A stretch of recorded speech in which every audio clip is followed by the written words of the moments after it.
Public Administration. Whoops, I'll start again. Good afternoon, everyone. My name is Dr. Kim Spears. Please call me Kim, and I'm a faculty member in the School of Public Administration at the University of Victoria. And I also chair the Institute of Public Administration of Canada, normally called IPAC, Victoria Board. And on behalf of the board and our partners, IPAC Vancouver and the UVic SPA Local Governance Hub, welcome to the Local Government Accountability, Transparency and Integrity webinar.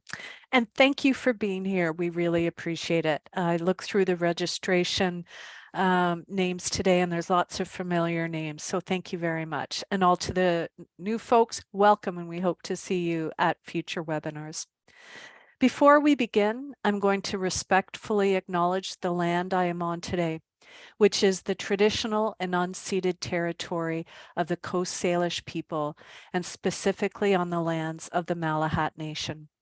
While we meet today on a virtual platform, I would like to take a moment to acknowledge the importance of the physical lands, which we each call home. We do this to reaffirm our commitment and responsibility in improving relationships between nations, to improving our own understanding of local Indigenous people and their cultures, and supporting the 94 calls to action outlined in the 2015 Truth and Reconciliation Commission report. So from coast to coast to coast, we acknowledge the ancestral and unceded territory of all the Inuit, Métis, and First Nations people that call this land home. And you are welcome to share what territory you are joining us from, and you can please feel free to put it in the Q&A box on the right-hand side. So just a few points about the process. Our panelists will be presenting for about 30-35 minutes, and we're going to have 2 breakout sessions for us to participate in. I will ask 3 questions of the panelists, hopefully really difficult and challenging ones, but they're really smart, so I'm sure they're going to give awesome answers. And then we will open up the floor for 10 minutes, and then I will ask 2 more questions for the panelists, and then we will open up the floor again. And you can ask your question by raising your virtual hand, or you can ask your question in the Q&A session if you are in a location where you are not able to ask a question in virtual person. And please feel free to pose a question at any time during the presentation, during the Q&A chat box function. Dr. Tamara Krachenko, one of the co-chairs of the SPA Local Governance Hub and a faculty member of the school, will be managing the chat function during this session. I usually call this role the Zoom bouncer. So please mute your mics if you want to keep your camera on, although I think with this function, unfortunately, we can't see you. And as you are aware, today's presentation will be recorded, and if you would like the transcript function to work, each individual now has to turn it on individually with the new Zoom functions. And now I would like to introduce our guests. Lisa Southern graduated from Osgoode Hall Law School in 1996. She was called to the British Columbia Bar in 1997. Her practice focuses on work as a neutral third party for both public and private sector organizations, and has conducted a large number of investigations and workplace assessments into complaints involving respectful workplace issues. She is frequently appointed as a mediator and also arbitrates labor disputes. In 2022, Lisa was appointed as the Integrity Commissioner for the City of Vancouver and was also appointed as an investigator and assessor for national sport through the Office of Sport Integrity Commissioner. So welcome, Lisa. Thank you so much for joining us. Dr. Gordon McIntosh has over 40 years of executive consultant and educator roles in local government.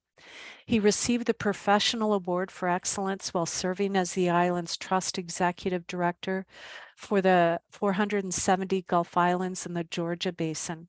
He has conducted over 1,400 sessions for associations, local governments, and universities involving 150,000 elected and appointed civic leaders throughout Canada and overseas. And Gord, I've attended some of those sessions and have learned a great deal from you.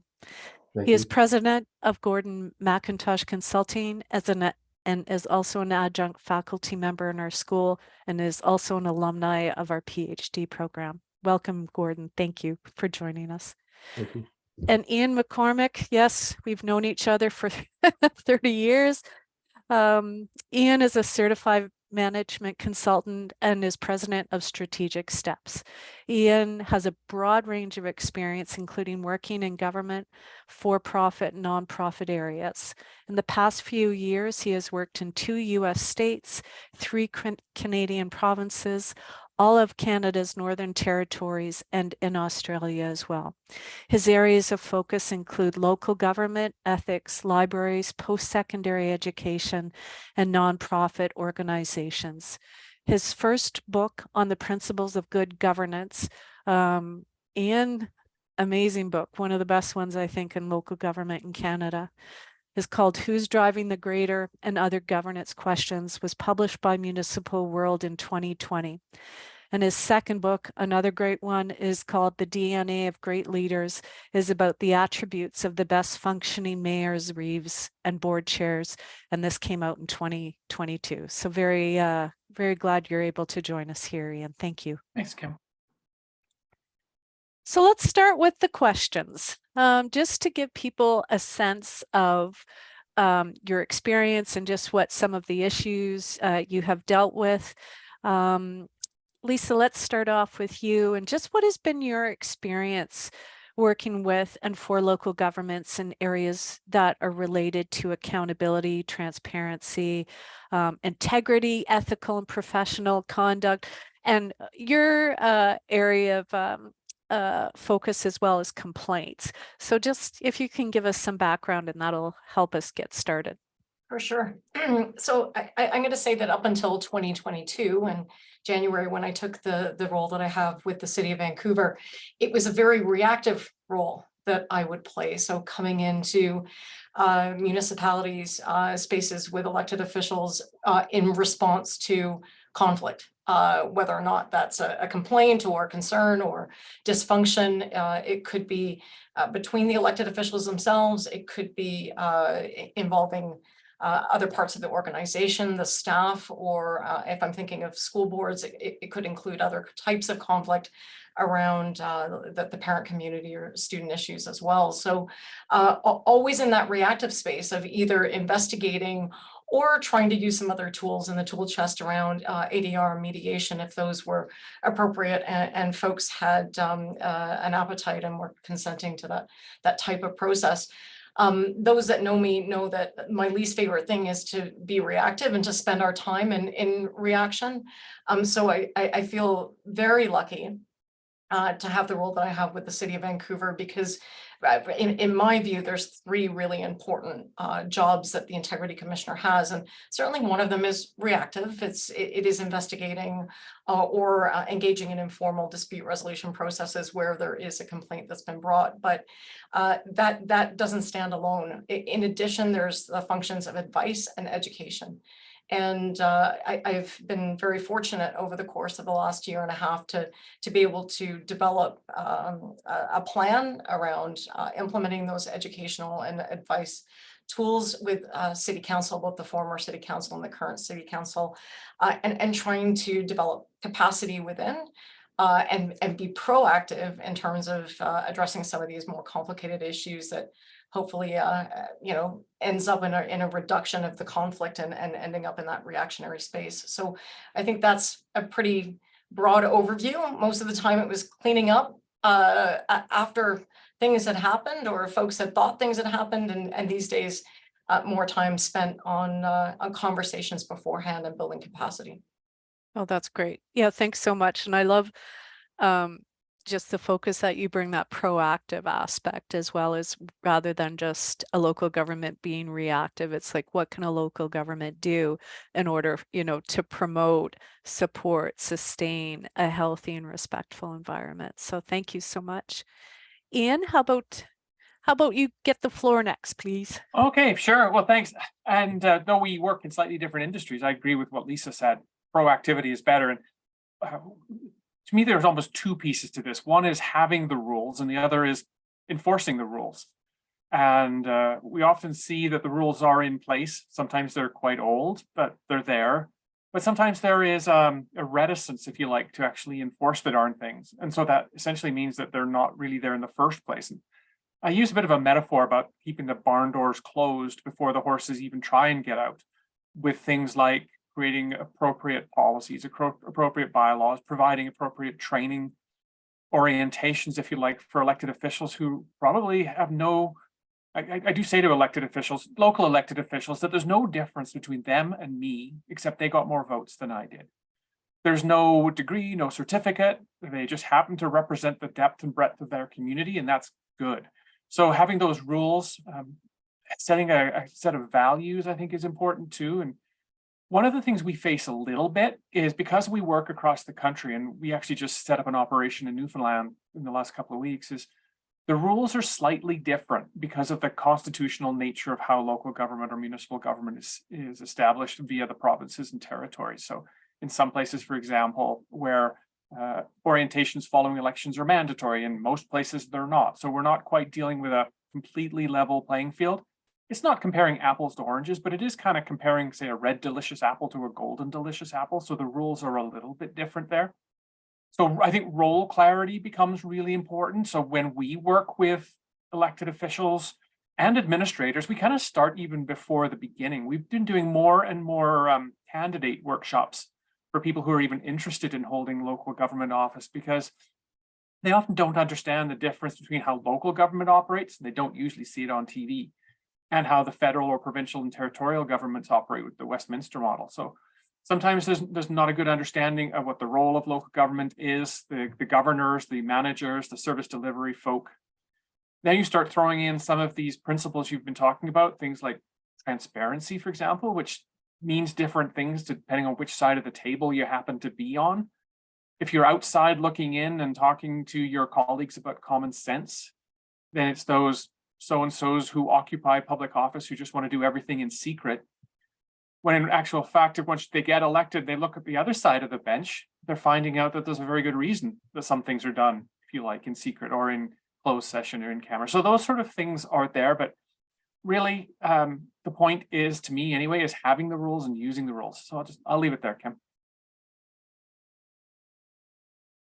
Ian, you brought up so many important points, and I think we'll get to them. I don't even know which one to focus on, but I really like that. I'll just say that role clarity, and I've seen as well increasing amount of candidate workshops, which I think is really important, so folks know what they're getting involved with. I remember seeing just here on the island, there was somebody running pretty much on a one issue campaign and didn't get along with the other council members once that person got in, because no one else supported that issue, so that person quit. Yeah, so they had to have another election. So it's just knowing what you're getting involved with and so forth is so important. So thank you. And we'll probably touch on just some awkward conflicting relationships later on as well. So Gord, floor is yours.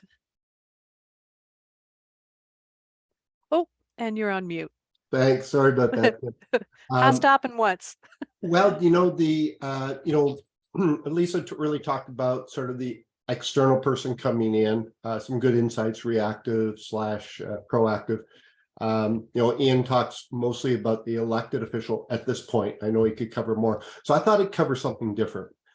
And I'll take back a little bit, because this is not new. Go back to early days. I was president of the Local Government Management Association of BC.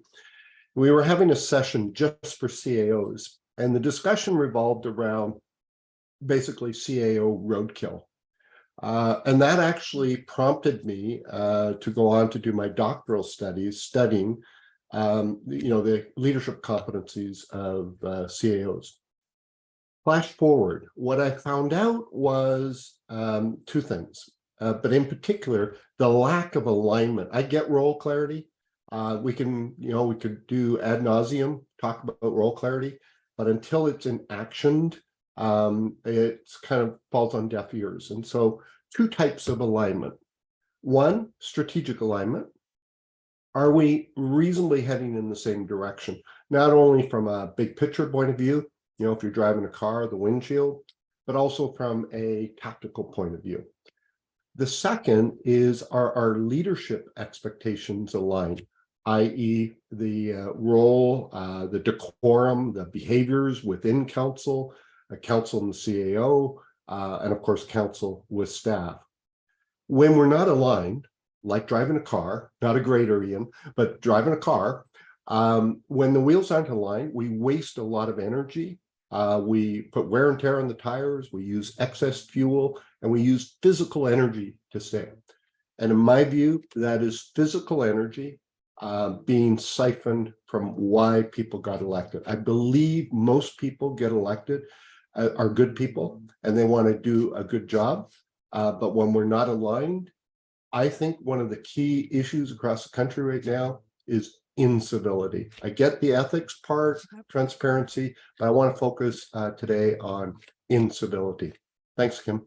Yeah, thanks so much. And there's a question that has already popped up that I think relates to that. Gordon, I'll start you off with that one after, but Sure. I very much agree with you. I think both you and I share similar interests in terms of strategic management and strategic planning. And so absolutely agree with you in terms, strategic alignment is so important. So building on what you all said, and Ian, we'll start with you. What are the main issues that local governments face related to transparency? And you can talk about one or all of them, but what are the main issues that local governments face related to transparency, accountability, and professional and ethical conduct? Yeah, I'm going to pick one because otherwise I'm going to monopolize the entire time here. I love listening to Gord, by the way, too. Don't tell him that. But I think a lot of this actually stems from populism, from perhaps a misunderstanding of or people who maybe think elected. I'm going to go back to elected officials here for a moment and say that sometimes that these are the folks who are more interested in the wedding than they are interested in the marriage. That their job one is to get elected. They haven't really thought about job two a whole lot yet. So you end up with that person who you referenced. So you referenced it, Kim, who the one issue person who got elected and quickly figured out either that issue belonged to a different order of government entirely, or that their colleagues around the council bench aren't on side. Then you end up with a bit of a rogue councillor or somebody who's looking for something to do. And you made a reference to the requirement then for a by-election because that person quit. And I think in some ways, if that happens early, that's probably the best outcome, actually. Rather than having somebody hanging around for the next 3 years and 9 months, just essentially being some sand in the gear. So anyway, I think populism, when we're selling short-term gain for long-term pain.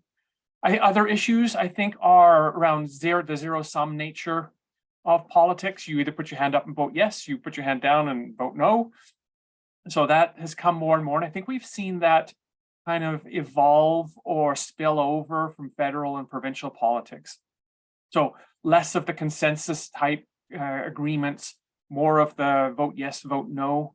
That elected officials also, I joke with them all the time that I think one of the issues they face is they're all type A people. If they have run in an election and been elected, they are all interested in pushing an agenda. I don't mean that in a pejorative sense at all, that they have to think that they are the best at what they do, and therefore they want to advance that. Well, that comes into conflict philosophically with other people who have other ideas. So that's, I think, one of the pieces there. There's things like echo chambers and what I call the coffee shop Senate and people who talk about common sense, and basically just means people who agree with me. And so I think those are issues too. We end up more polarized. In the second book, I start to talk about a bit of a good decision curve, how within one or two standard deviations of the norm, you and I can disagree on something, but still have a reasonably good conversation. Further out than that, the third standard deviation away, now we're into conspiracy theories and we're into dogmatism, and that's really hurting us all in the long run. And there's that adage about media, about if it bleeds, it leads. Well, the argument leads in local government. If there's a fight that's going on, whether it's real or just a philosophical fight, that's what's going to lead as well. And so when people look in from the outside, they really don't expect a whole lot more. When people are behaving badly, then that kind of fulfills whatever the expectation is. When people get along and it's quiet, it's not really very entertaining at that point. So I think those are some of the issues. Fundamentally, though, I actually put it on the citizenry, because the elected officials are providing citizens kind of what they demand. So if they're looking for entertainment and the conflict that's in entertainment, that's what they're going to get if it gets elected. So leave that. Yeah. Thanks so much, Ian. Great points. Cord? Well, yeah, I want to pick up on that. An interesting observation for all our listeners across Canada is I have not seen this, but 8 regions in the country have been in elections, municipal elections, in the last 18 months, 16 months. So go from Nova Scotia right across to BC up to territories. What do we see? Well, on average, 50 to 60% turnover on council. What are we seeing? We're seeing different gender balance. Someday that won't be news. We're seeing different cultures, and we're seeing different age categories. And let's put on top of that Ian's point around everyone coming on behalf of some interests. Call that the agenda, call that representation, whatever you want. So one of the early starts, think about this.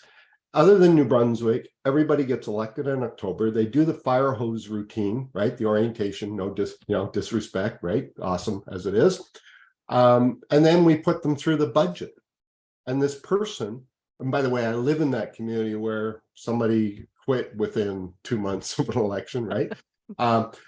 Twice now. Anyway, and so you think about this person got elected because they have a project, they have something they want to advocate.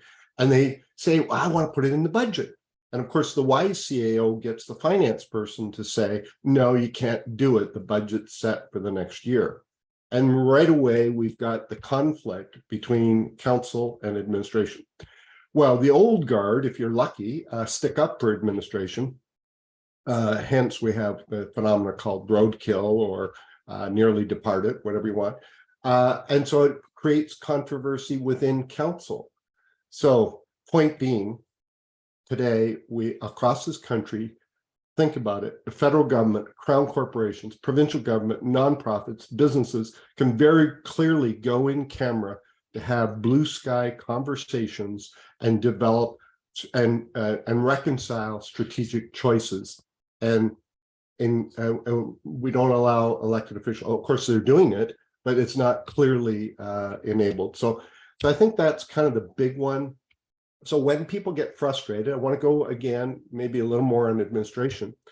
So when a councillor gets upset, and again, good people, when processes don't work, do dumb things. And when processes don't work, and I'm not here, don't feel heard, who do they attack? They attack people who cannot protect themselves, and that is the staff who are on the end of the diving board making presentations and recommendations. So 2 points. One, just the whole phenomena of when people get elected and how we make strategic choices, and how do we actually protect staff from being attacked by poor behavior. Yeah, excellent points. Maybe we can invite you all back. I know that there's quite a few folks that are interested in working in local government. I hope we don't scare them off today. But also about being a CAO, because there's a lot of courses out there that exist for CAOs, but if you want to become a CAO, there's really not a lot of information. So Tamara, we'll put that on our things to do, maybe offer something in the summer in terms of how to be a CAO if we haven't scared people away. It's an awesome job. Thanks, Gordon. Lisa? Well, I'm going to go to the case law because that's where I'm comfortable. And actually, I pulled a presentation. That part of my appointment was to go through quite a rigorous process, and we had to do a presentation as part of the process that answered two questions. For the City of Vancouver, what are the most difficult or nuanced ethical challenges facing public office holders? And then the second one would be, if you're the IC, what would you do to proactively try to address these issues? So in getting prepared for that, I did a little audit of cases around the globe, like looked beyond Canada to other spaces as well, where we have ethics commissioners or integrity commissioners, and the kind of cases that have been published over the course of the last few years. So I identified a number of areas that continue to pop up. One is conflicts of interest. And it's much more difficult than I think people understand to navigate that space and understand, when the obvious ones are obvious, they're easy. But there's a tension there between being overly conservative and recusing yourself and then actually not serving your function to the electorate because you're not actually participating in those important votes. So I feel like that's a very complicated space for people to enter, and touching on what Gordon and Ian commented about folks just, they're just like us, and then all of a sudden they're elevated to these roles. And if they've operated businesses or they've got relationships in the community, it is far more complex to understand how the conflicts of interest work and when you do need to recuse yourself. And again, most places don't really have access to ready advice for people. So if we're talking about access and equity in the space, those that are coming to office that can't pick up the phone and pay for independent legal advice are struggling in that space to not misstep, but also not to pull themselves away too readily from important debate. So that's number one. Believe it or not, number two is breach of in camera. So just keeping that confidential stuff confidential and understanding when it is in the public domain and what can be said about it is certainly an area that continues to be a challenge for folks. The conduct between the elected officials continues to be an area that pops up. So how they are treating each other, and again, that tension. I mean, this is a political arena. They're not all meant to be best friends by any stretch, but there are nonetheless rules of engagement and decorum that if they're not followed can create friction and really picking up. I really appreciated what Gordon said about like the waste and the everybody moves off mission when we get all mired in this. I talk about the chaos that flows and really nobody succeeds in the space when we've got that. High up on the list these days is what my counterparts have been talking about, and it's treatment of staff. Very, very complicated area for people to navigate. Again, maybe people think it's obvious, but it's not. I mean, this is it's meant to be a challenging environment. It's meant that the elected officials can ask hard questions of staff. And be challenging and critical of the work of staff, but then there are behaviors that cross that line and enter into a very different space.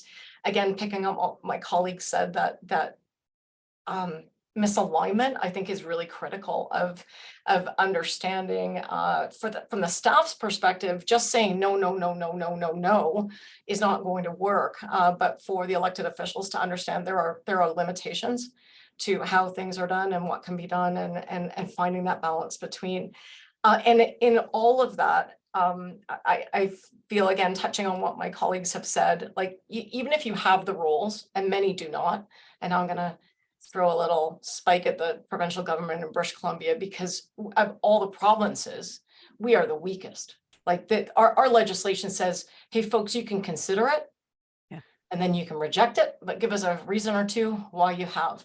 No other province has that legislation. There's the territories have some different things, but when you look at the provinces, no other province has that legislation. And I really hold up Ontario, frankly, as something that is unique and maybe should be a consideration at the other end of the spectrum here, where they have a requirement for integrity commissioners. But my point is, in all of those spaces, who's the one that's making the decisions? Where do people go, especially on the staff piece? Where do people go to raise their concerns? Who makes the decisions about what needs to be done, and what are the limited tools in the tool chest that folks have available to them in the circumstances? So that's kind of an overarching piece when you look at all the dissected issues that arise. You've got a problem when it comes to process and accountability, because you don't have a system that is capable of enforcing it. Excellent points.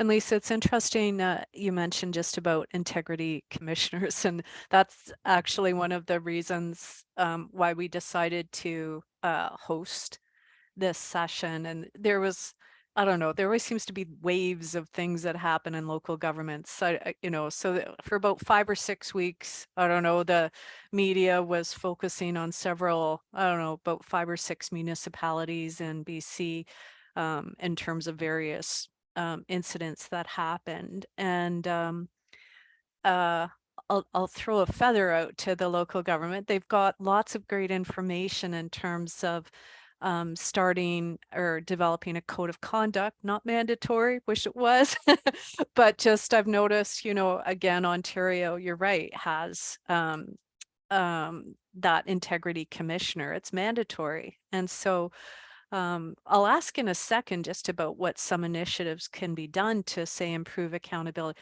There's some questions just following up. So just jump in. Nikki McDonald, she is a board member of IPAC Victoria. She asks, has the nature of conflicts changed since the pandemic? So just in all of your experience, have you noticed people getting a little bit more testy with each other? How, have we lost that collective lens? People, some of you have mentioned more focused on special interests or individual interests. So just your thoughts on that question. I'll pop in, Kim, if that's okay. Yeah, sure. From what I see, and this is beyond just the municipal sphere, but just generally like workplaces and places, organizations generally, that just the resiliency is gone. So folks' ability to handle matters maybe in a way that they would have done in the past that was just more respectful.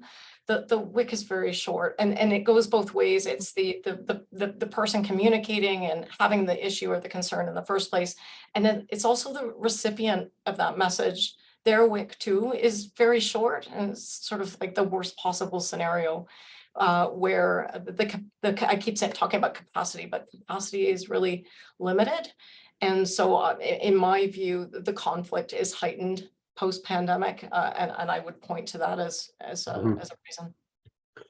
Let me go internal, Lisa, just more. So what we're seeing is staff shortages. Demands haven't reduced on council or the administration. Consequently, everybody's wick is really short because they're burning out. Use the wick metaphor. They're burning out. And so that's causing a lot of angst within the organization that percolates up. So that whole percolate, and so we're seeing a lot of organizational culture initiatives I'm seeing. So I'll take the internal approach that really is exasperated by your external comments. I'll jump in too if I can, and I'll throw a third angle at this. I completely agree with what both my colleagues have said. Another angle or piece that I've seen is the reliance, the increasing reliance on technology. Specifically this type of an interaction where we see each other in 2D. We only see each other for the purposes of a meeting, so we don't really know each other as humans, whether we are administrators or whether we're elected officials. Mm-hmm. And then we've been asked to investigate some code of conduct complaints, and from time to time there are aptitudes that are suggested of an individual that don't really exist, or have been misperceived because they're seen through technology rather than looking at my colleagues side to side around the council bench. An example of this, we did in a town in Alberta, we did a review, and part of it was one member of council felt dismissed by another member of council during debate because that member sat back in her chair and looked towards the ceiling.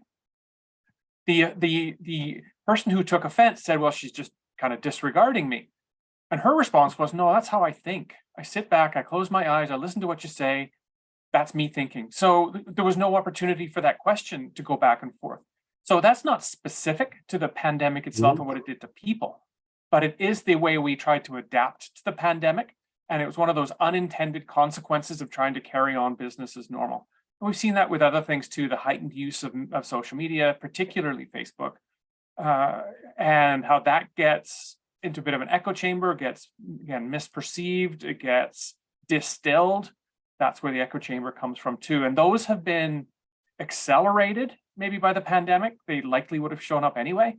But while there are significant advantages to using online platforms, technology of various types and sorts, there are definitely disadvantages. So that's one of the other pieces that I saw come out of the pandemic too.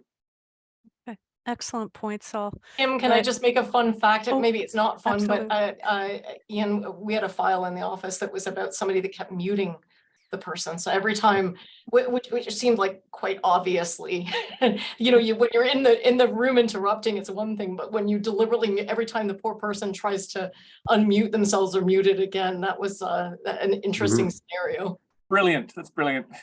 Yeah. Not subtle. What did you say, Ian? What did you say again, Ian? Who are you again? Oh my gosh.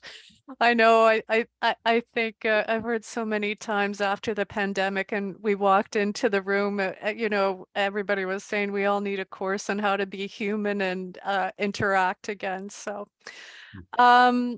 so just another question, and Lisa, maybe start with you and Gordon, Ian, please jump in.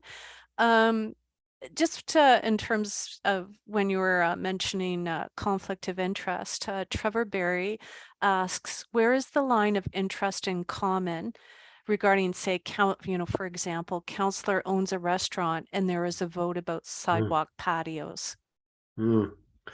Well, when you get free legal advice, we could go on forever, right, Lisa? Yeah, I mean, that's not a hypothetical scenario, as most of us know. That's a real scenario here in the province of British Columbia. And I mean, the reality is different people, different levels of court looked at that issue and came up with a different frame of reference. So I actually think it's incredibly difficult, again, to navigate that space. You could see the lower court felt like it was a broad interest, and the Court of Appeal had a very different take on that and said, no, it's only those that got the permit. And here we have the councillor sort of fifth in line or very early on getting that permit to be on the patio. It is one of the reasons that I list conflict of interest being so hard to navigate. People want hard and fast rules about what are the numbers, what are the proportions, and there's just not enough case law, I don't think, and we've got conflicting case law, so it's very opaque for folks. We sort of talk about a matrix of risk. Like you do want to be conservative, and when you're analyzing these things from an elected official perspective, I think that the conservative approach would be, what's the narrowest frame of reference that I could possibly create here, and is the benefit that I'm getting sufficiently significant to me personally that I need to step away. And then it's sort of as you move beyond the significance and the circle of shared interest widens, then you start to feel more assurance that you're doing the right thing in participating. But I do think that the conservative frame of reference for the elected official is, how could I possibly frame my interest in the narrowest way? And what does that look like when I assess it? Don't start with, well, everybody in the city of Vancouver has a common interest in X. Try to get creative and think about, is there a narrower frame of reference that I need to consider as well? But the reality is, I think we're all still waiting for clarity around that. I think we hoped that the Court of Appeal would give us more clarity, but what we ended up with was In first instance, the Supreme Court saying it was a gigantic, big, wide, and the Court of Appeal saying it was teeny tiny, narrow, which just demonstrates to us that it really is hard to know. Yeah. Well, I think you make good legal aspects. There's also a public jury as well. And I find when we talk conflict of interest, most people associate, we really have to differentiate pecuniary interest from affiliation bias, apprehension of bias. So it's becoming a more of a quagmire than just, a pecuniary interest. So again, really important orientation. I'll just make a quick comment. Orientation, we do the 3 months and then we're over. I think it needs to be ongoing. You need to continue to work on these themes. Yeah, I think that's an excellent point. Just ongoing professional development. Excellent advice. Ian? If I can, I wanted to tie this back to something I think that Lisa had said a little while ago, and my words, not hers, about perceived conflict of interest versus real conflict of interest. And sometimes how a local government person will claim a perceived conflict of interest as a way to get out of making a difficult decision and being on the record for doing it.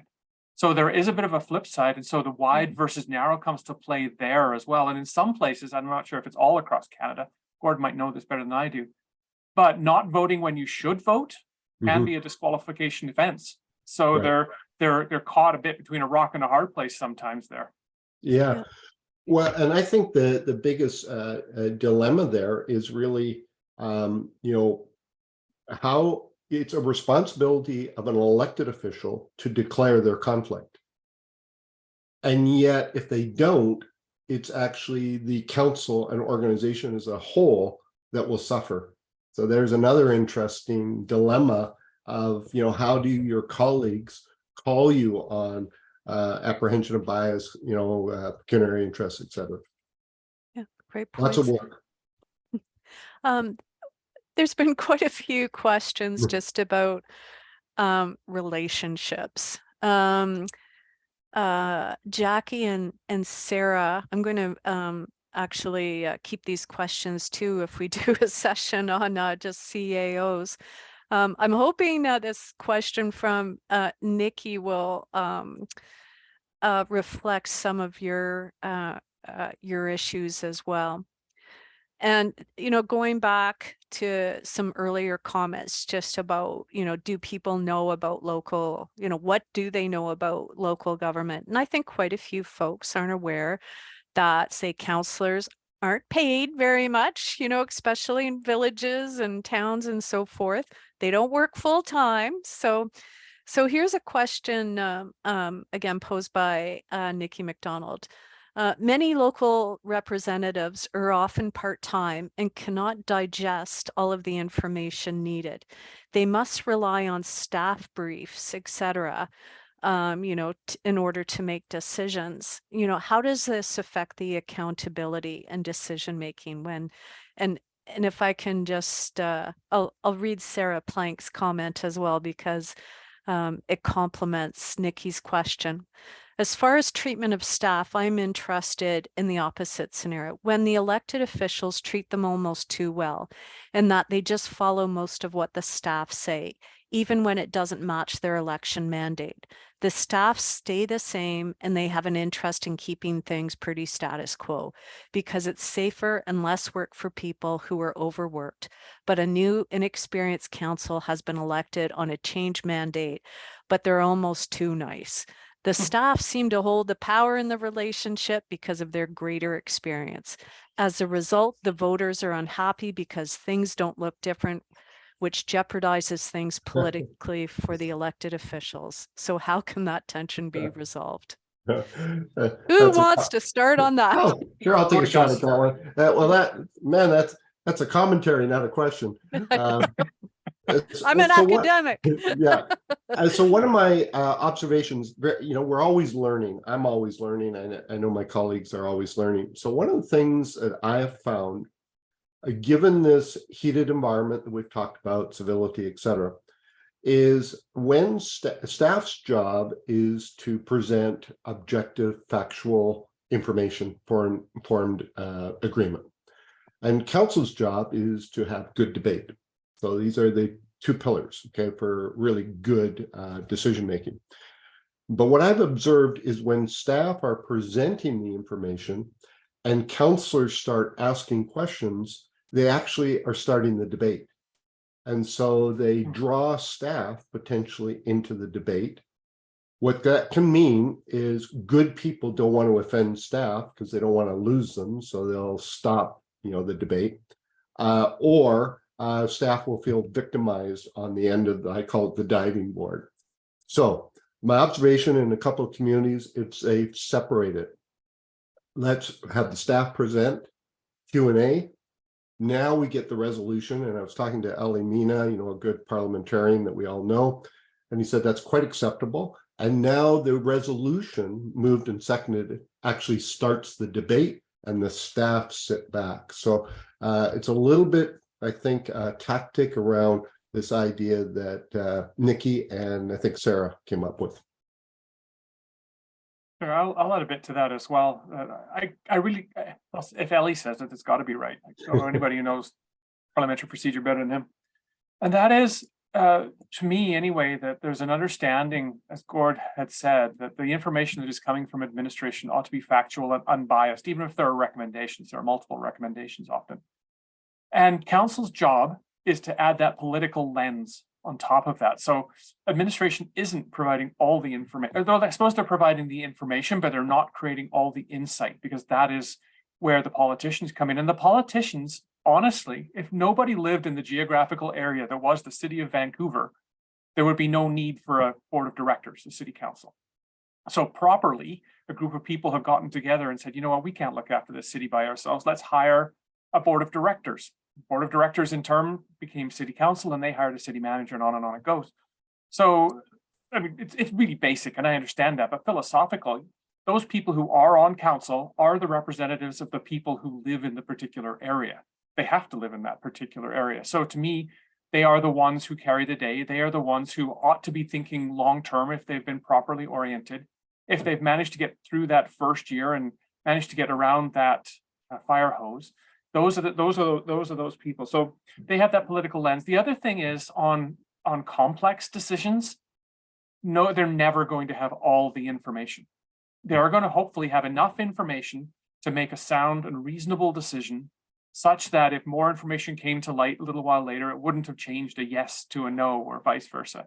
So that is, to me anyway, the role of administration is to be providing that type of information, to let council, I really like Gord's idea too about the Q&A, is to let council then have that conversation amongst themselves to determine, because we live here and this is going to have a long-term impact on us probably, and our kids and our grandkids, and why people move here and why people stay here, reasonably they're the ones that should be having that discussion. If they're all thinking alike, I tell councils that only one of you actually needs to be here. The rest of you are superfluous at that point, but they represent the depth and breadth of the community. So they ought to be having this debate. And I have a friend / colleague who's a Bakerville town councillor who's just come off a term as the president of FCM. And she said, so I've heard her say it a few times, that go hard on the issues and easy on the people. And I really like that as a bit of a motto or a mantra. Yeah, very good advice, Ian. Let's shift the focus a little bit. In terms of, I don't know, I'll do the magic wand question after, but what have been some initiatives that have taken place to improve, say, accountability, transparency, and ethical professional conduct? And you've mentioned some already.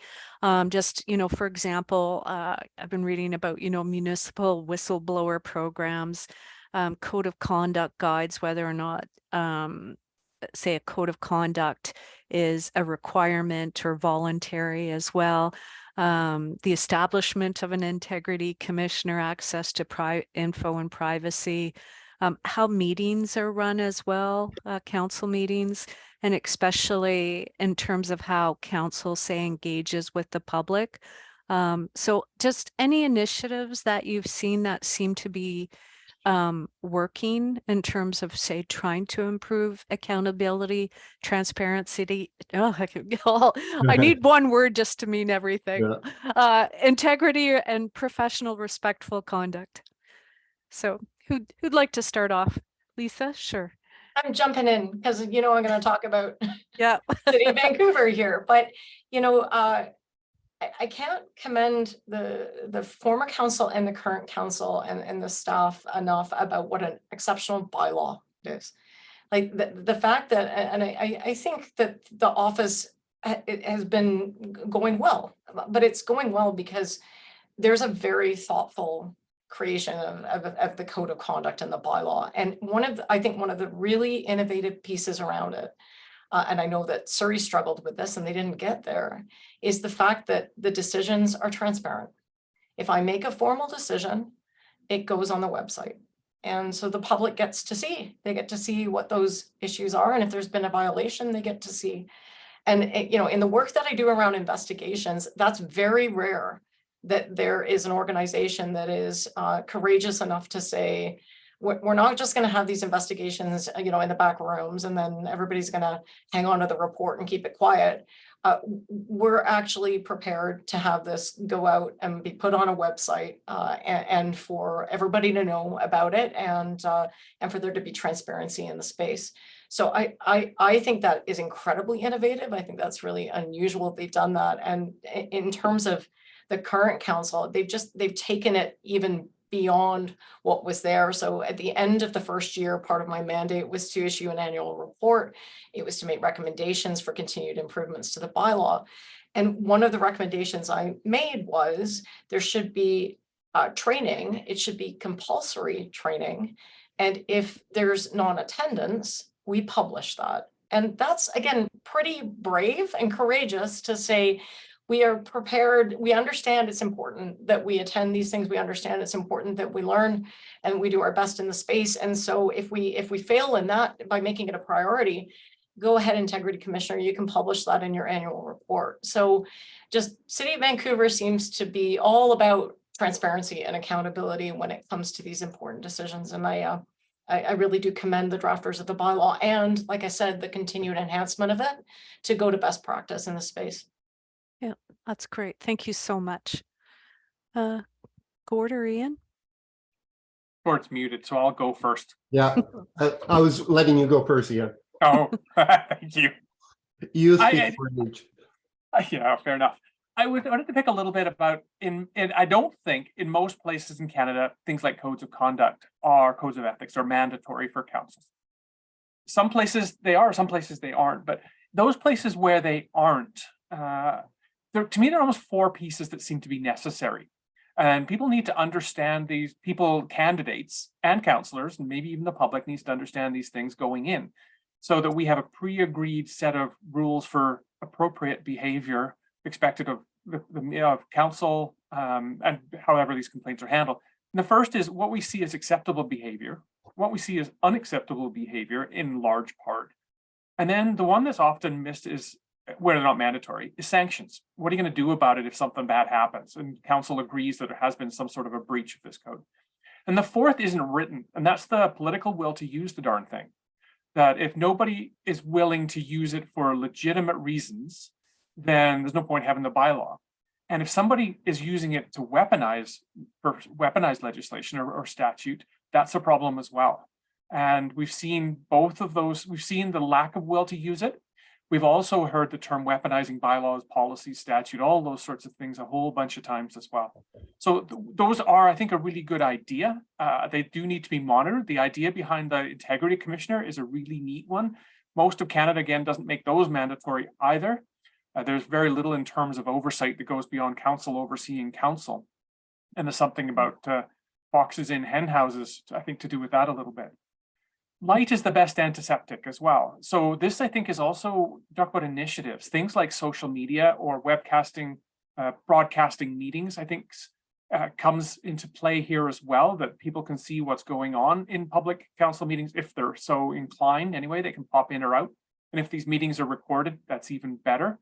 And there's a flip side to that coin as well about people performing to the cameras. most people don't seem to do that until we get closer and closer to election time. I would say too, though, that there is, if I look at administration here, that sometimes there's a fear of making mistakes and the repercussions that come from reprisal. That municipalities will say, or any governance-led organization in a time of fiscal restraint will say, you know what, we need to be innovative. So we can get more sources of income, cut down expenses, whatever the case may be. But with that requirement for innovation has to come a tolerance for risk as well, prudent risk. But there has to be a tolerance for risk, understanding that not everything is going to work. So some of those initiatives that you make reference to are going to work and some aren't. But there needs to be the permission to fail sometimes, fail upwards as the saying goes, and learn from that. So that's some of the initiatives that I've seen anyway. Thanks good so point. much, Ian. Good points, Ian. And I want to focus on where is council going to spend most of its time? In a meeting, right? That's the only place it can do its business. So 2 points. One, and somebody already brought it up, our listeners, where do we train them how to have a good debate and run a good meeting? Because I think once you use parliamentary procedure, the hen is out of the, we got a problem. Just how do you make sure you have adequate information? I like Ian's point, adequate information and good debate, as opposed to understanding how to do a resolution on a resolution and amendments and all that kind of stuff. Remember, the flip side, in fact, just did a session yesterday with Hinton on how do staff then prepare information in an objective. What does that format look like and how do they present? So we need both sides, because often we'll do elected official training, but we don't actually train staff to kind of work with that, or vice versa. So a bit of both. Second point I want to come back to is the CAO. We just finished, COVID kind of put a little hiatus, but an emerging CAO leader profile for Ontario, and it could be all across the country in the dynamics. But I wanted to cut to 3 fundamental skills, not behaviors, skills, competencies.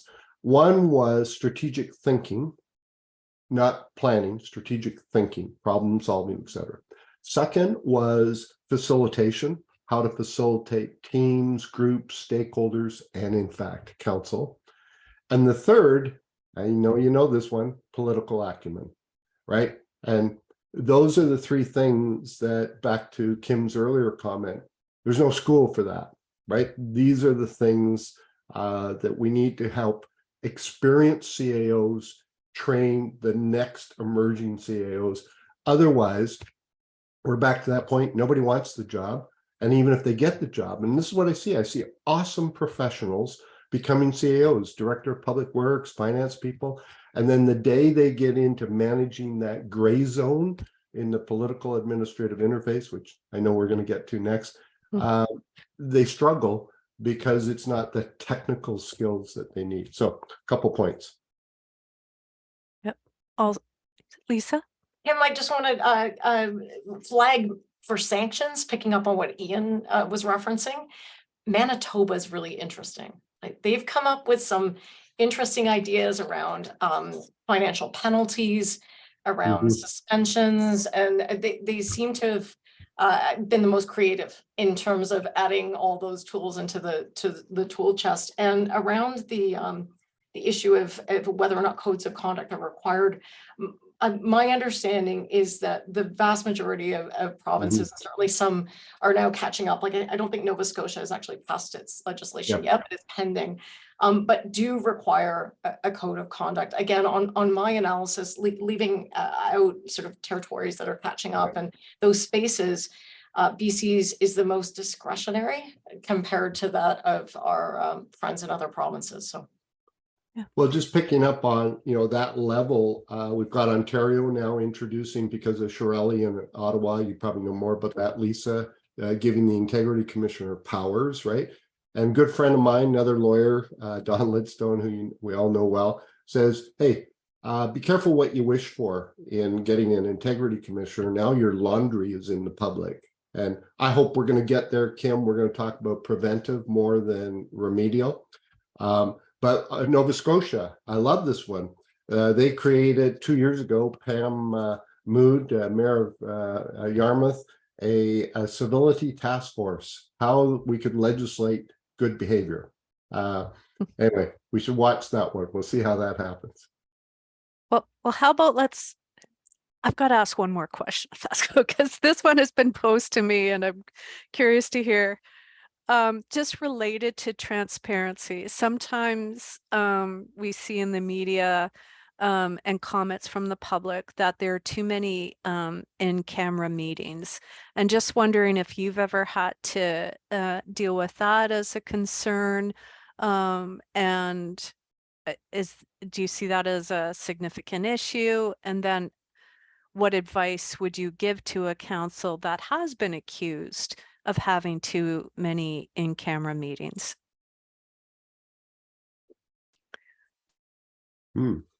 That's a tough one, I think. Can I come with a couple of philosophical points? One is Yeah. I may have said this right off the bat. Where you stand depends on where you sit. Yeah. And that is, looking at it from the outside, there are too many closed meetings, too many secrets, too much behind closed doors.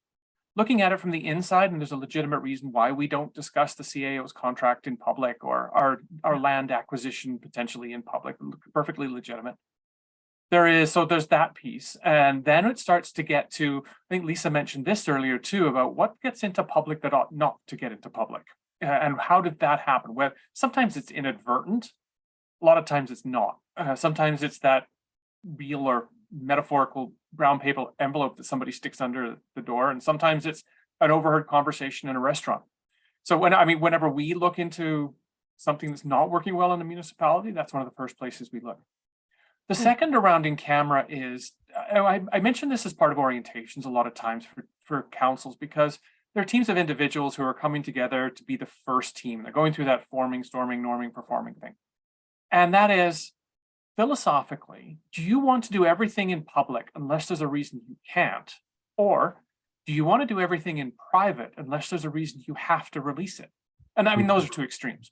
And they're almost always say, we got to be transparent and open. And then gradually it closes off a little bit until somebody reminds them again about what's going on. That they're quite happy to have fun conversations in public. But when they are become difficult conversations, it's harder for them to be happening that way. So there's a lot of self-policing that has to have the act. I mean, the acts will set the boundaries. Freedom of Information Acts or local government acts will set the boundaries. But within there's a little bit of room to move on policy and whatnot. So the well-trained senior administrator can also help with that, with providing advice to councils. But ultimately, it's up to councils, both what topics to discuss, be in closed session or in camera, and who gets invited to participate and those things as well. So I'm not seeing more of it happen. What I do see is I see right after an election, it's pretty open, and gradually over time, it closes off a little bit. Yeah. That's just that's just learned experience. It might not be supported by any research. Yeah. Well, I think the most of us get the land, legal, labor, and FOIP, right? Give an example of St. Stephen's. They have an issue of vagrancy in the downtown. They're a tourism town, and they are having a public discussion whether they should hire their own downtown security force. Right? They're just kind of shooting it out there. Right? Next day in the press. Just a hellstorm. And now the energy required to fix that, because they didn't say they would do it, they said they would explore it. But so that's, I think, the area that I understand the 3 L's and all that. It's where do we have difficult conversations? There's no other level of government, no other organizations that don't have that clear ability. And so everybody has, we'll have a CAO meeting. We'll have a workshop. We call it all kinds of different names now. And I guess the second point is, if you're going to do it, then be very clear why you did it. Be clear.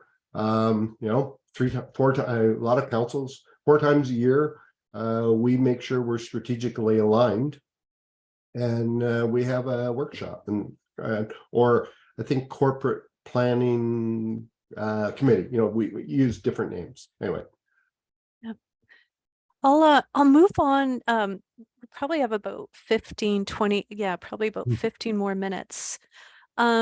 So, and again, we've touched on different relationships here, but what are some ideas on how to improve council public relations? If there's any other thoughts on that, and you know, you touched on some meeting policies and rules, meaningful engagement as well. And I say meaningful engagement because I'm aware that, you know, there are certain initiatives that have taken place in the past where the decisions have already been made, but oh, let's go out, you know, to get buy-in from the public, we'll go out and engage with them, even though we've already made the decision. So I always call it meaningful engagement. So just your thoughts, and I guess maybe this is your, you know, wave the magic wand and advice you would give to councils and administration as well, since they're often the ones that design these processes as well. So any ideas on how to improve that valuable, important relationship between council and the public?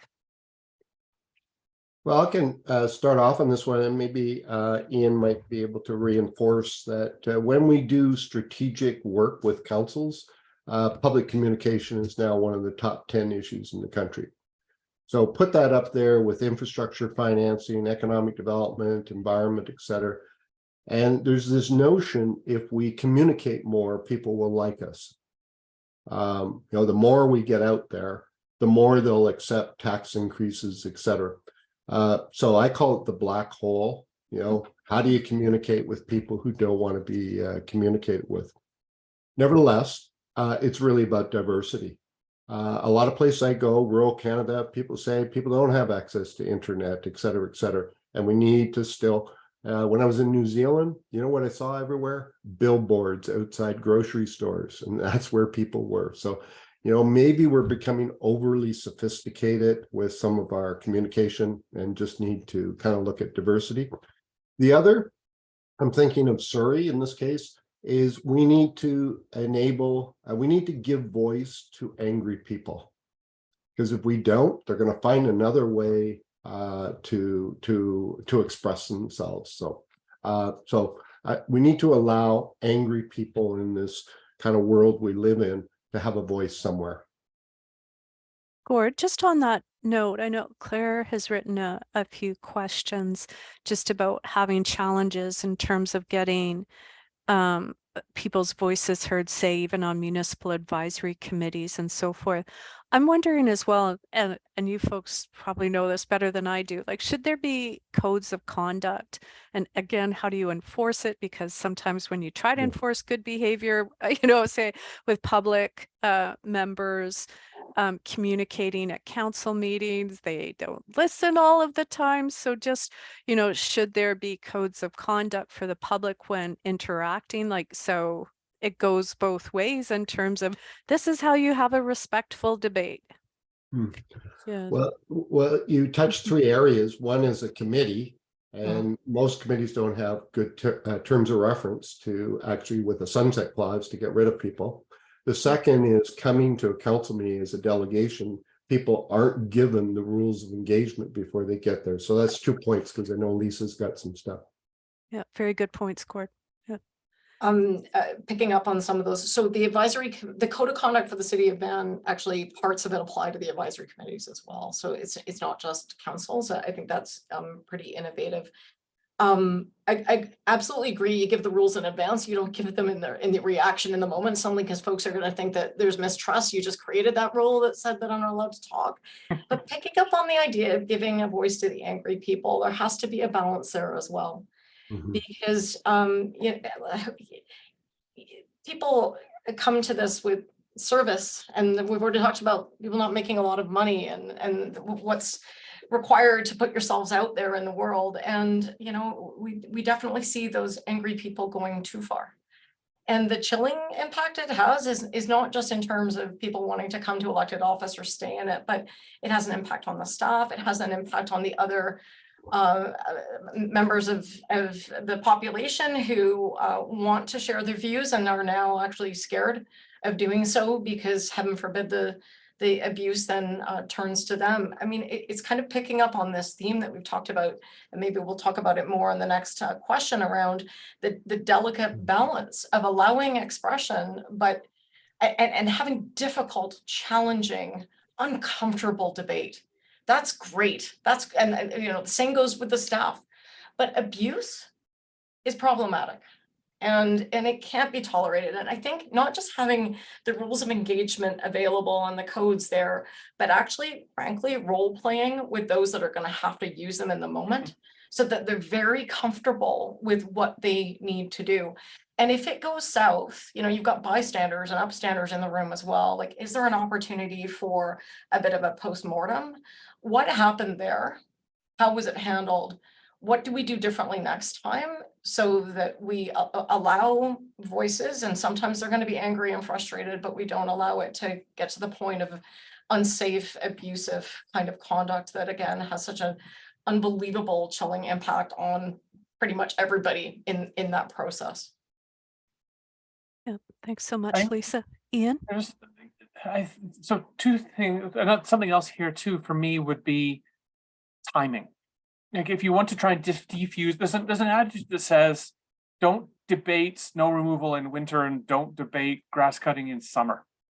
So if there's something that happens with a legislative agenda that you can potentially defuse things just by a matter of timing, I think that helps. There is short-term and long-term, the short-term being some of these rules-based statements where we're expecting people's behavior to change or mandating that their behavior changes. And if we can get long-term changes in behavior, then it becomes cultural, and the behavioral expectations are greater if the culture is good. But we're in a bit of a negative cycle at the moment where we're in a bit of a vicious cycle. We've made reference for relationships between council and admin. We've talked about council and the people. The real model to me is council to council. Until that starts to improve, it's hard to put expectations on other groups that we're going to do it well. So with here also, there is the adage about meet people where they are, both philosophically or metaphorically and legitimate legally as well. And when it comes to engagement, you mentioned authentic engagement, that becomes important, but so does understanding what we're actually talking about. Are we talking about communication where I'm just going to tell you what's going on? Are we talking about true in-depth engagement where we're taking advice from people, even though council ultimately has to make the final decision to empower them? And if we're going to do that and ask people what they think, then we better listen to it. If we have no intention of listening to what or acting on what they say, then let's not ask them in the first place, because that comes across as disingenuous. A lot of this then I think is set up into the internal structures of council and administrations to do this sort of behavioral modeling well in the short term so that we can get to some of those long-term things as well. You said at the very beginning that we could wave our magic wand here a little bit too. And my magic wand would be a greater understanding of the role of local government, civics teaching in schools, field trips, we probably already do this, to the town office, but having that understanding so that everybody is kind of coming at it from a level playing field and understanding that local government isn't responsible for national defense and immigration.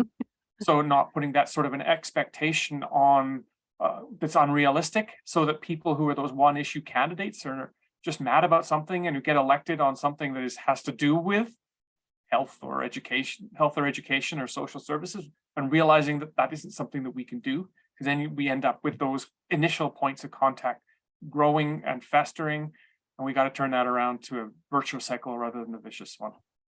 And if I may, at this point, when we're writing bylaws or policies, somebody told me long ago that plagiarism saves time. And there's some really good bylaws and policies that are happening around the country that can be adapted to local circumstances. And here's when I want to give you credit, Kim. Years ago, you told me about the concept of wise practice. You said it was best practice adapted for local circumstance. So what works, say, in Vancouver may not work directly in Ladysmith. The point might hold.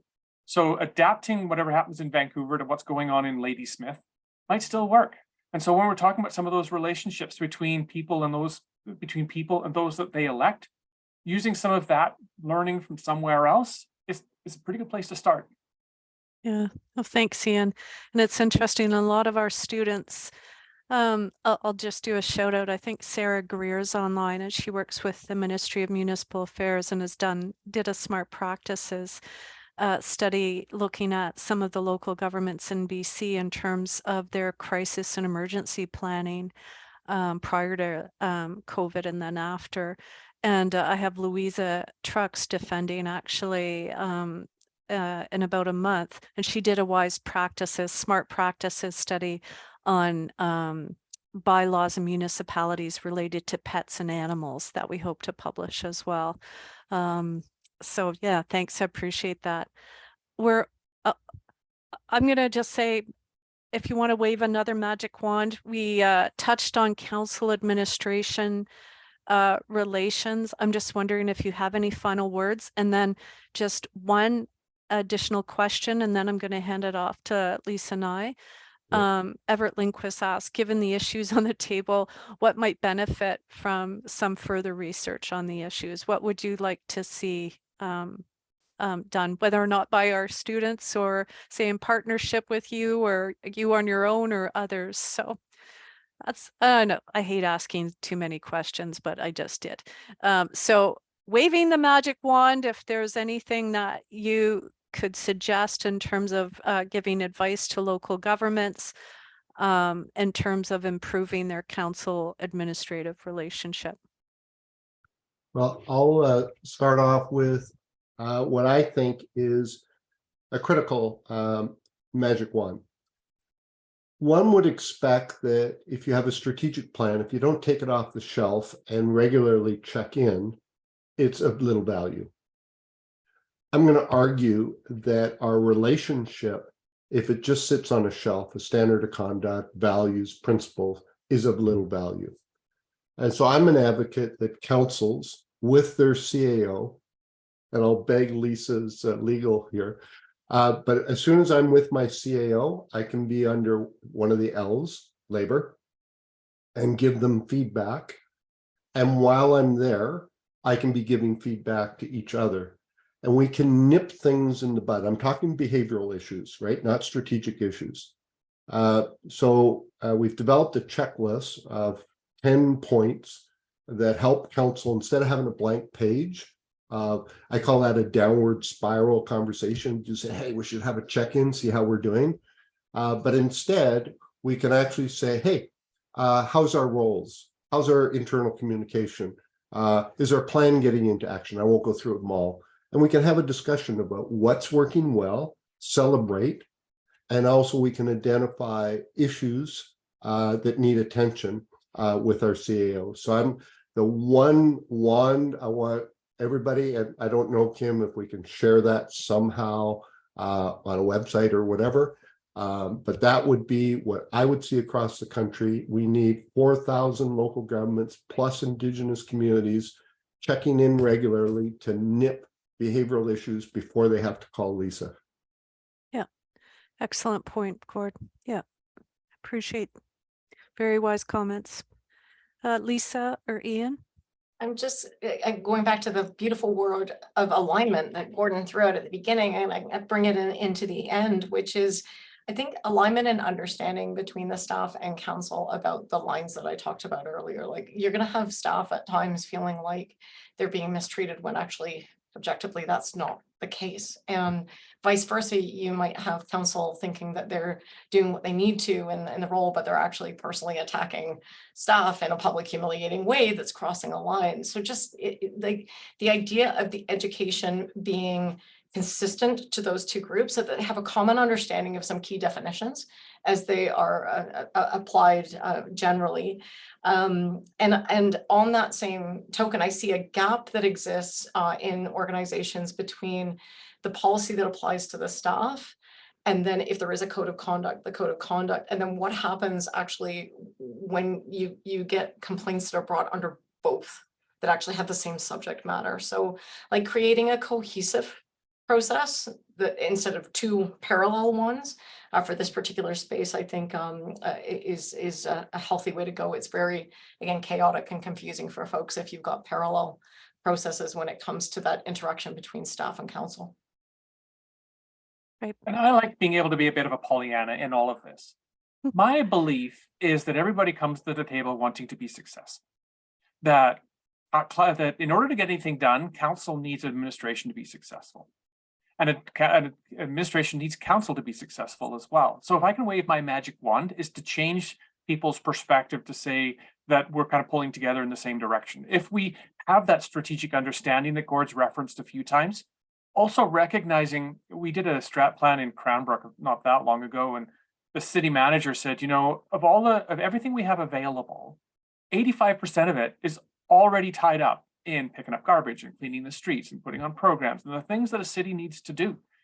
If we're looking at change, which is what a strategic plan is about, we're really looking at whatever's left, that other 15%. The numbers don't matter, but just not very much.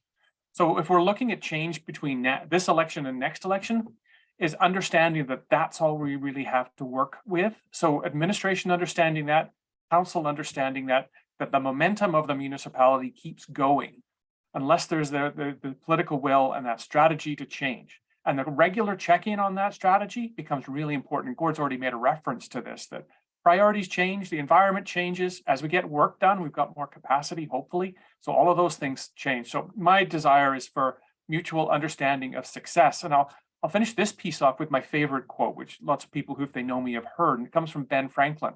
And he says, "We must all hang together, or most assuredly, we will all hang separately." And I think that that's a really good way to think of local government. Ian, that's beautiful. Thank you.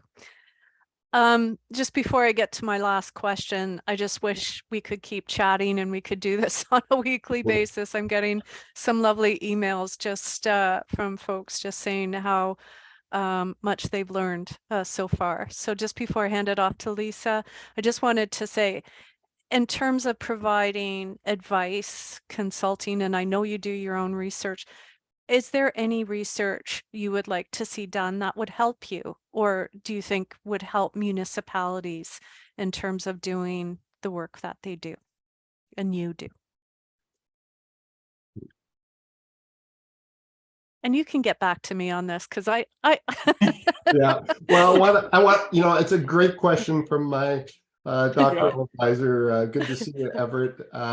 yeah.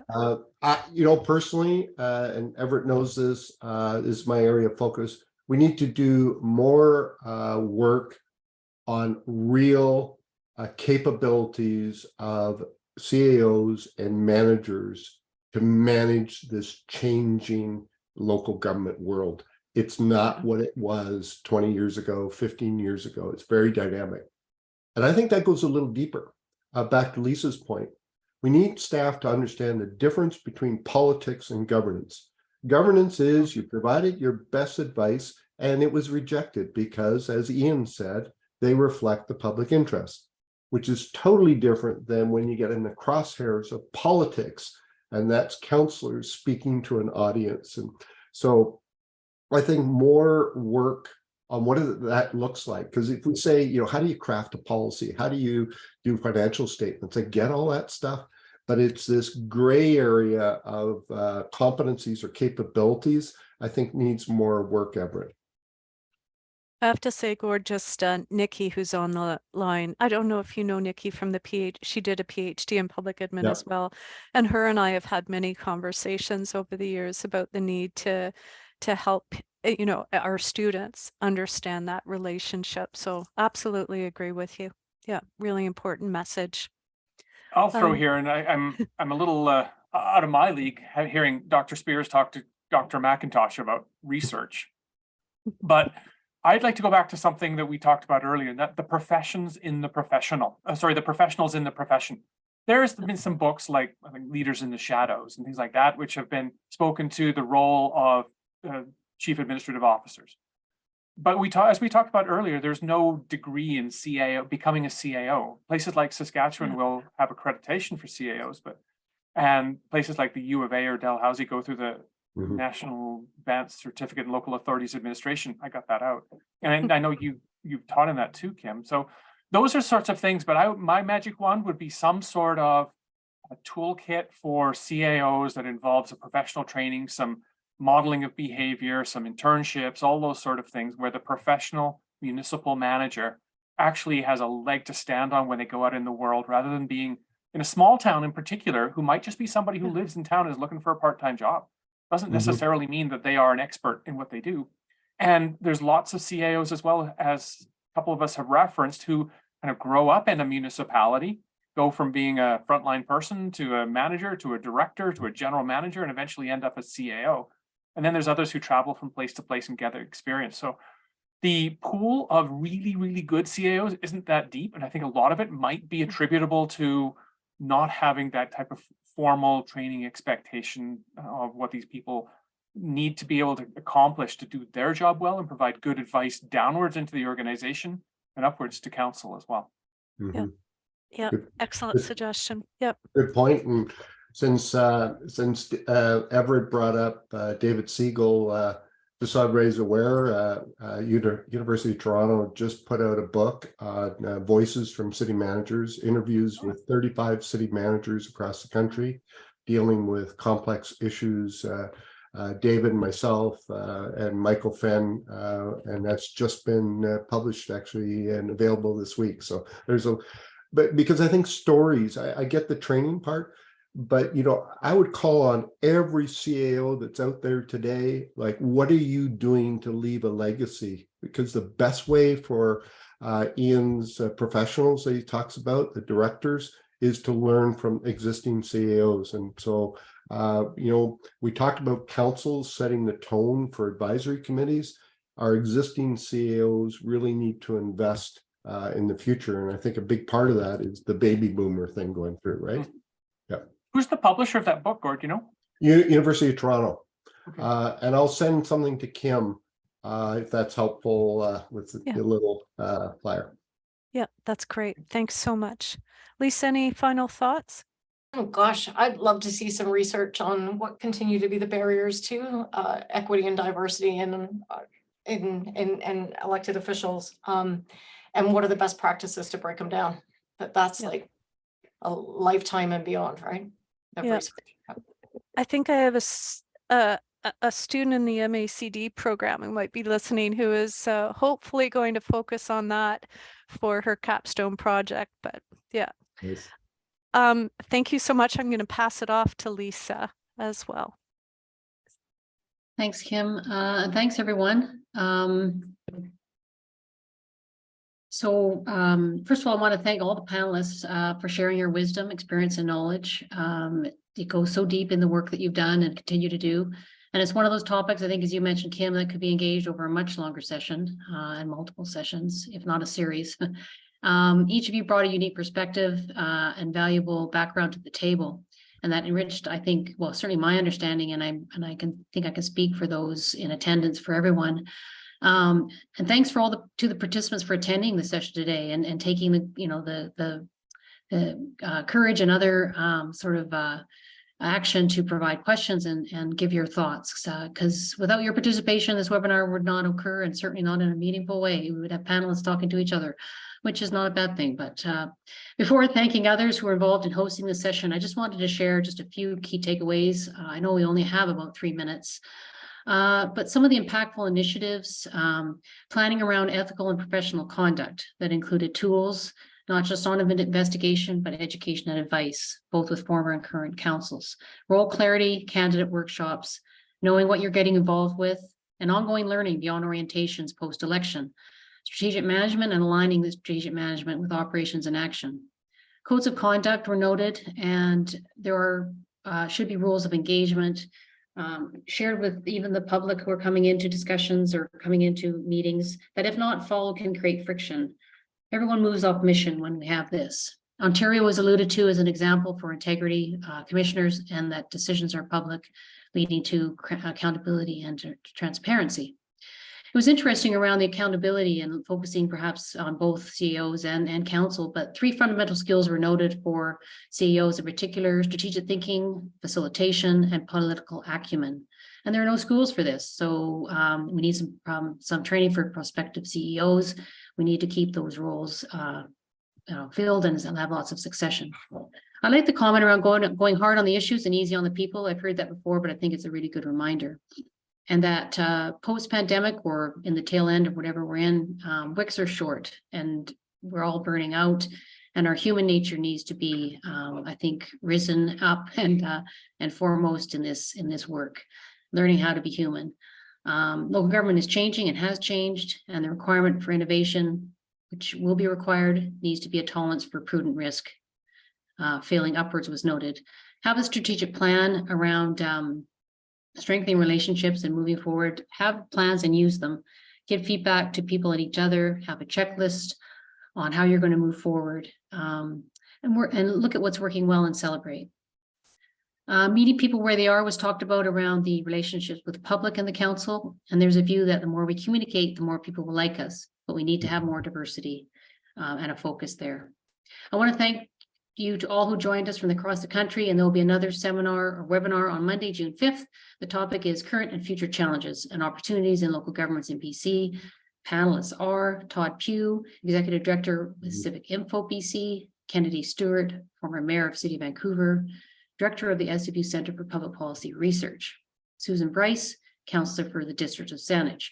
Much appreciation goes to Aaron Bellwood of IPAC National, who provided all of the technical assistance for the webinar, and the IPAC communications team for getting the word out. And so also thank you to IPAC Victoria, IPAC Vancouver, and the UVic School of Public Administration for hosting this event. And again, thank you for attending, and we hope to see you next week. Thanks.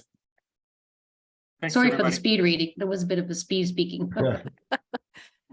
Take care all. And I just want to say, if anybody has any ideas for future webinars, please let us know. Take care, everyone. Have a good day. Bye. Thank you.